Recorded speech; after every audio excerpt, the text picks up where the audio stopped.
Hi everyone and welcome to the Giants Rundown for Tuesday, February 15th. It's day 2 of spring training officially and the first day that pitchers and catchers hit the field for a workout. A real short workout today as it always is as they just ramp into things. The players were on the field at 10 a.m. First Bruce Bochy and the coaches addressed them, a very brief meeting, just a minute or two, and Bochy said that he's going to save his real speech for when the first full squad workout takes place after position players report in a few days. But he did want to remind the pitchers just what an incredible job they did last year, leading the majors in ERA, the opponent's batting average against, that streak of 18 consecutive games, allowing 3 runs or fewer, which is the longest in almost a century, and certainly the good work they did in the postseason, matching up against all those aces from the Braves, Phillies, and Texas Rangers. And so he wanted to remind them of that and challenge them to go out and do it again, and said that the pitching probably needs to be close to that level again for them to repeat, although he does feel confident that they've got a lot more offensive options than they did at this time a year ago. When the players finally got out there, they just did some PFP, pitchers fielding practice. I asked Tim Lincecum, I said, did you have any brain farts out there? Referring to Game 1 of the World Series, of course. You can't really ask a guy that question unless you know he's got a sense of humor, and Tim certainly does. And he says, no, I didn't think the bases were loaded, and I didn't run Michael Young back to third base. So, but they did the PFP, and half the pitchers threw off a mound. Again, most guys just getting a feel for being back on the mound. Most guys do throw over the winter quite a bit. A lot of them do flat ground work, so getting used to the mound again. It takes a little while. Brian Wilson was not throwing with much extension or effort in his delivery.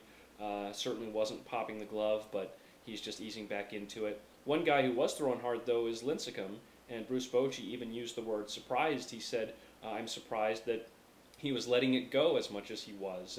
And we talked to Lincecum about that, and he was very honest. One of the better interviews he's given, really, around a group of us reporters near his locker. And he said, hey, I don't want there to be any doubts this year. I don't want anyone to doubt my work ethic or my workouts. He came into camp ready to go. He knows he's going to have to continue to build up his legs and get endurance from his lower half. And that's something his dad has told him, that Dave Righetti has told him. And just basically said, I don't want anyone to doubt me for any reason. Don't want to go through anything like he went through last August again, when, of course, he lost all 5 of his starts before turning it around in a big way. Buster Posey liked the way that Lincecum looked. But again, you can't really divine a whole lot. It's just the first day that they're throwing off a mound. Matt Cain also threw off the mound today, as did Barry Zito. Tomorrow, the other half of the pitchers will get their day to throw, and we'll see Madison Bumgarner and Jonathan Sanchez.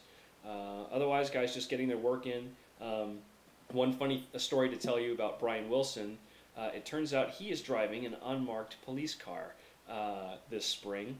And in fact, when he arrives in camp in the morning and he parks in the parking lot and all the autograph people are waiting, he literally announces his arrival by going on the loudspeaker and saying, I'm here, really loud. So Wilson just left a few minutes ago. He drove off in his unmarked police car, and he was on his way to climb Camelback Mountain, of course, which he's been doing quite often. So I'll have a funny story about Wilson and Affeldt and their race up Camelback Mountain in tomorrow's paper, along with all the exact quotes from Tim Lincecum that I was telling you about, and plenty more, an update on Dan Runzler, and a bunch more stuff. So make sure you do check out anything that's up on the blog that I'll be posting later today, and those stories for the paper. And for now, thanks for listening, and we'll see you tomorrow.